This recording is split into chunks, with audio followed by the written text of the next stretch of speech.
দিদিভাই চমৎকার করে হাসিটা দিয়ে বলছে, তুমি আমার খাবারের ছবি তুলছো কেন আঁকি? আসলে আহ, আমি হঠাৎ করে আজকে একটু বাইরে বের হয়েছিলাম একটু বাজারের জন্য। তারপরে প্রথমেই আমি ঝর্ণা থেকে খুঁজতে থাকলাম, খুঁজে দেখি যে যে স্টোরের সামনে আমি মানে কিং কাবাবের সামনে আমি মুড়ি সেল করি, উনি ওখানে বসে খাবারের অর্ডার দিয়েছেন তার এবং খালাদের জন্য। আসসালামু আলাইকুম রহমতুল্লাহি ওয়া বারাকাতুহু। ভাবলাম যে না, তার শাড়ি ছবি তো এভাবে তোলা হয় না, কারণ সবসময় ব্যস্ত থাকি, আবার বের হওয়া হয় না, সেই জন্য ভাবলাম ছবিটা তুলি। দেখো এখানে ডিম আছে, মাছ আছে, চিকেন আছে, সালাদ আছে, আরও কী কী যেন আছে। দিদিভাই নিচ্ছেন কারণ তিনি অফিস থেকে এসেছেন, প্রচণ্ড ক্ষুধার্ত, আর খালারা এসে খাবেন। সে যাই হোক, যখন আমি বললাম মানে কতটা মানে আনন্দিত, সে উঠে দাঁড়ালো যাতে শাড়িটা একটু ভালো করে আমি তুলতে পারি।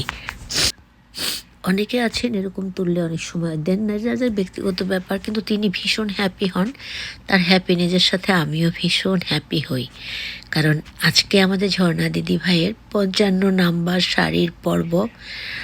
আর বলো না, মানে ঠান্ডাটা ভালো হচ্ছে না কিছুতে, আজকের থেকে ঠান্ডার ওষুধ খাওয়া শুরু করব। কারণ আমি যে ওষুধগুলো খাই, ঠান্ডার ওষুধ খেলে সেগুলো আমাকে মাইনাস করে খেতে হবে।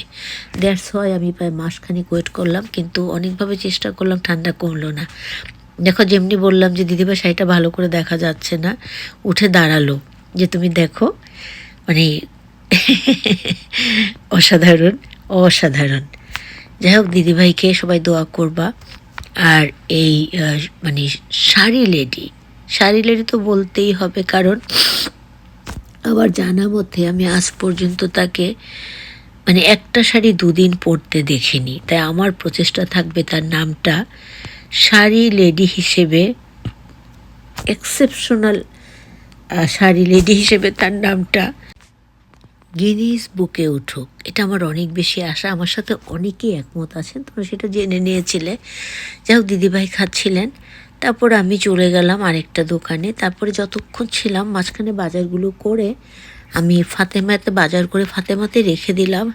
দিয়ে আমি আলহামরায় ঢুকে ঘুরে ঘুরে কাস্টমার দেখছিলাম, যারা কাজ করছিলেন তাদের সাথে কথা বলছিলাম।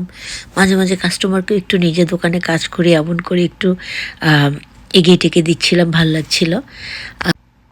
আমি যাচ্ছিলাম দিদিভাইয়ের সাথে ডাইরেক্ট যে কথাগুলো বলে ভিডিওটা করেছি রাখার জন্য, কিন্তু জানো তো ওই যে বিভিন্ন দিকে কথা হয়, মিউজিক হয়, যার কারণে কপিরাইট খেয়ে যায়। সেদিনের লাইভেও কপিরাইট খেয়েছি, তাই কথাগুলো মানে ওখানে ধারণ করার পরেও এসে সে কথাগুলোকে মিউট করে নতুন করে কথা দিয়ে দিয়েছি। সবাই অর্নামেন্টসগুলো দেখাচ্ছে দিদিভাই। সবাই ভালো থাকবে, সবাই সবার জন্য বেশি বেশি দোয়া করবে। আমি সবসময় সবার জন্য অনেক দোয়া করি। আবারও আসসালামু আলাইকুম রহমতুল্লাহি ওয়া বারাকাতুহু। দিদিভাইকে উদ্দেশ্য করে বলছি, সো সুইট দিদিভাই, খুব ভালো লাগছে তোমাকে দেখতে। আল্লাহ হাফিজ, টেক কেয়ার অল গাইস।